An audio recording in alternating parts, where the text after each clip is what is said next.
Hello there, this is Roberto Matthews with another tutorial for you. Today it's a little bit of a tutorial and a tip because I was looking for a way to create this little slider thing that you've always seen, and unfortunately it's very extensive. It's a lot of JavaScript that you have to write and a lot of using two different pictures and stuff like that, which is great.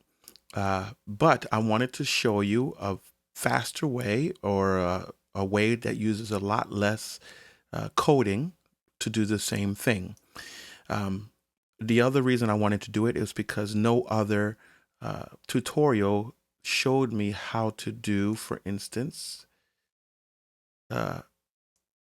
one that's actually responsive, which is necessary because I don't want to have to code something different for every different view port or every different phone, etc. So let's get started. Okay, so the first thing we're going to do is we're going to create a comparison holder. Okay, and inside of there, we're going to have our first image. And our first image, we're just going to call it main image. Okay, and let's give it an alt of main image. Okay, so we're going to source how we normally source things. We're going to go to unsplash.com and let's just look up face. And here's the face I used earlier, but let's use a different face. Let's go ahead and use this beautiful face right here. So all we have to do is take this, double click that code, come back over here and say source.unsplash.com. Let's give ourselves a little bit more space here. Use that code and then get a nice large picture. So let's get a nice 1200 by 1200 nice clear picture. Okay, so when we run that, here's our nice large picture. Okay, of course we're going to fix that with CSS. The next thing we're going to need is input. So we're going to do input range. You're going to name it range. You can name it anything you want, but I'm going to just make it simple and call it range. And then I'm going to put a max of 100 and a min of 0. And we're going to put the initial value at 50 because that's usually what we see. We see it right in the middle, and it kind of lets people know that you can move it back and forth. Okay, and that's basically all we're going to need for our HTML. Let's go ahead with our CSS, and of course we got to initialize. So the first thing we're going to do is going to do a comparison holder, and we're going to say margin is 20 auto or 10 auto. Let's do 20. Okay, and then we're going to do our width of 95% and our max width. Let's try I don't know, 600 pixels just to give it something. Okay, so now the next part we're going to need is we're going to need a background image. So the background image is going to be the second image we're going to use. Okay, and so it's basically we're going to use one image and then erase one image and reveal what's behind that image. That's how we're going to do it. We're not going to do anything too weird. And I'm going to show you how we're going to use that reveal. So in this case, we're going to use the second face here. Let's use our original face that we had before. So we're going to go ahead and copy that in. And so our URL will be source.unsplash.com, that code, and again, nice large picture. Okay, so of course we got to size it correctly.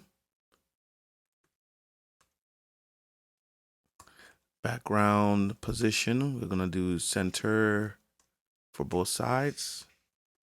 So now it's behind this picture, so you won't be able to see it. Now we're also going to need to make this position relative because we're going to put our input ranger inside the actual box also. Okay, so let's run that. We shouldn't see much of a difference here. Okay, there we go. So now we're going to do our main image. Remember, this is our main image, and here's our input. And as you can see, our main image and our background image, the background image is here because obviously when we have our ranger, it's taking up space, causing the causing that image to kind of be on top of it, right? So we're going to do our main image. We're going to do a width of 100%. So that's the secret to making it responsive, of course. We're going to say display block, and that display block just removes that little bit of margin we're going to have here. Okay, so now we have a nice responsive picture and background picture. And of course, we're going to fix this right here. So let's do the range, position absolute, width 100%. And then we're going to do the bottom of 0 and the left of 0. Okay.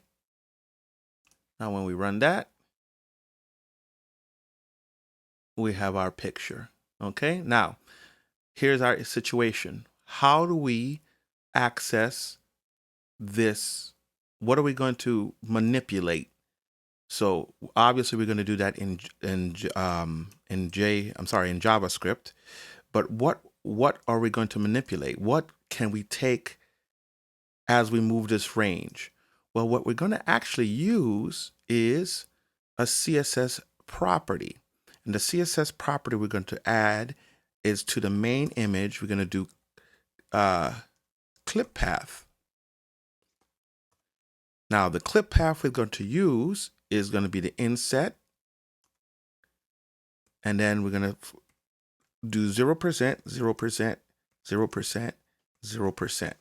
Okay, so the way this works is we can clip from the top. So if we clip from the top 50%, we're actually removing from the top 50% of the picture.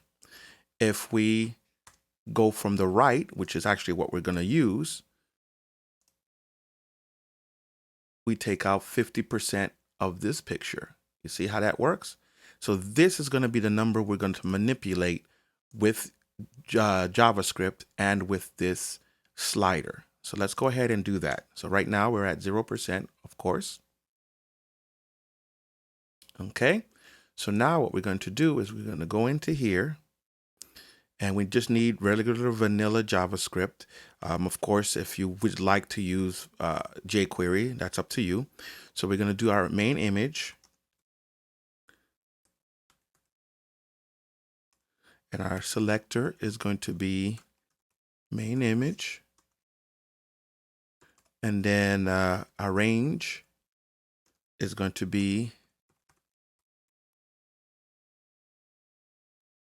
the range.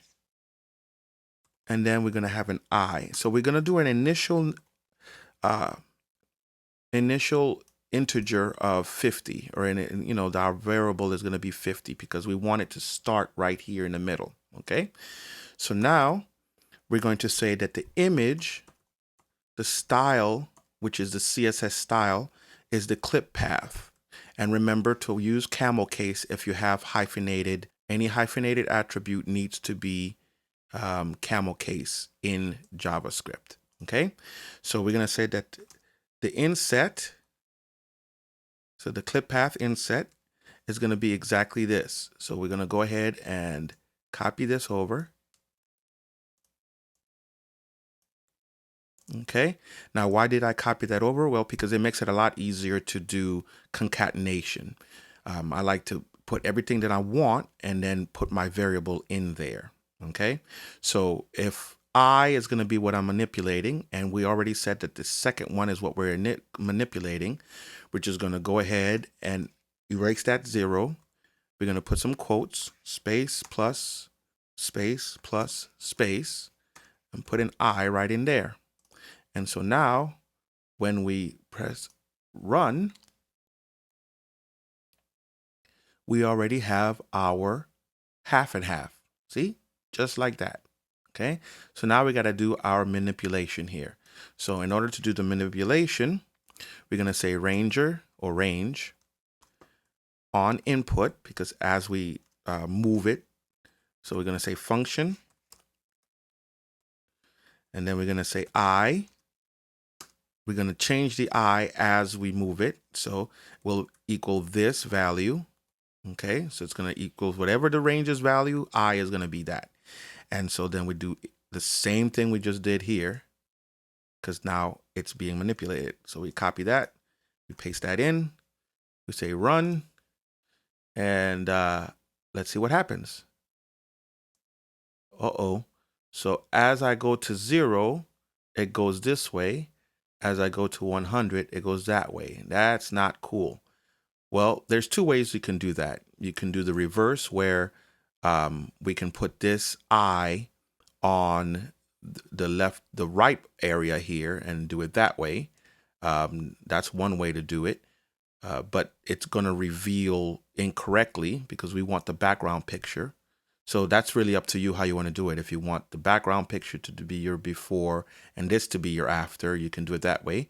But what we're going to do in this case is we're going to take the ranger and we're going to say direction right to left instead of left to right.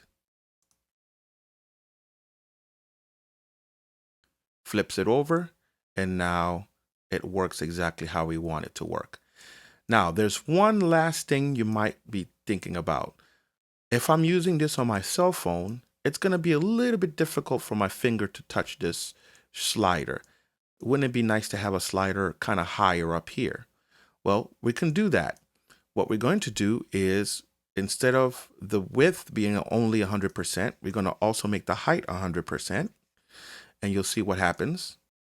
Now your ranger is in the center here. But what's cool is that even though I'm using my mouse here, I can use my mouse here or my mouse here.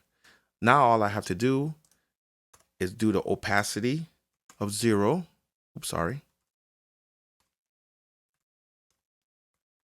Okay, wrong emmet in that case. Now, even though it's 0 opacity, I can still manipulate it. It's there, it's just 0 opacity. And notice wherever I click, the ranger moves to that section. So that's now touch. You can use your finger anywhere here and touch it. Okay, so that's my 2 cents as to how to use a little slider. Notice how little we had to add in the CSS and especially in the JavaScript. So if you have any questions, please let me know. Have a wonderful day.